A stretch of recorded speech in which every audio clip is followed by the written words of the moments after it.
Brain ட்ரேசியோட concentration method. First விஷயம் வந்து best use of your time. உங்களுக்கு இருக்கிற நேரத்தை எப்படி பெஸ்ட்டாக யூஸ் பண்ண முடியும், உங்களோட டாஸ்க்கை எப்படி கம்ப்ளீட் பண்ண முடியுங்கிறத கண்டிப்பாக பார்த்துக்கிட்டே இருக்கணும், எப்போதுமே கவனிக்கணும்.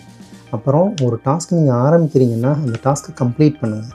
அது ரொம்ப ரொம்ப ரொம்ப முக்கியமான ஒரு விஷயம். அது உங்களுக்கு சாட்டிஸ்ஃபேக்ஷன் கொடுக்கும். அடுத்த டாஸ்க் ஆரம்பிக்கிறதுக்கான ஒரு கான்ஃபிடென்ஸையும் ஒரு உத்வேகத்தையும் கொடுக்கும். அடுத்து சென்ஸ் ஆஃப் அர்ஜென்சி. ஒரு விஷயம் உங்களுக்கு ஒரு டாஸ்க் இருக்குது அப்படின்னா அது எவ்வளோ குயிக்காக ஸ்டார்ட் பண்ண முடியுங்கிறத நீங்கள் பார்க்கணும். எவ்வளோ குயிக்காக ஒரு விஷயத்தை ஸ்டார்ட் பண்ணுறீங்களோ அது அவ்வளோ குயிக்காக நம்மளால் முடிக்க முடியும்.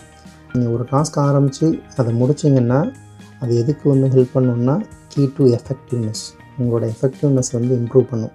இந்த மாதிரி best use of time, key to effectiveness, sense of urgency, completing a task, இதனால உங்களோட கான்சன்ட்ரேஷனை கண்டிப்பாக இம்ப்ரூவ் பண்ணும். ட்ரை பண்ணி பாருங்கள்.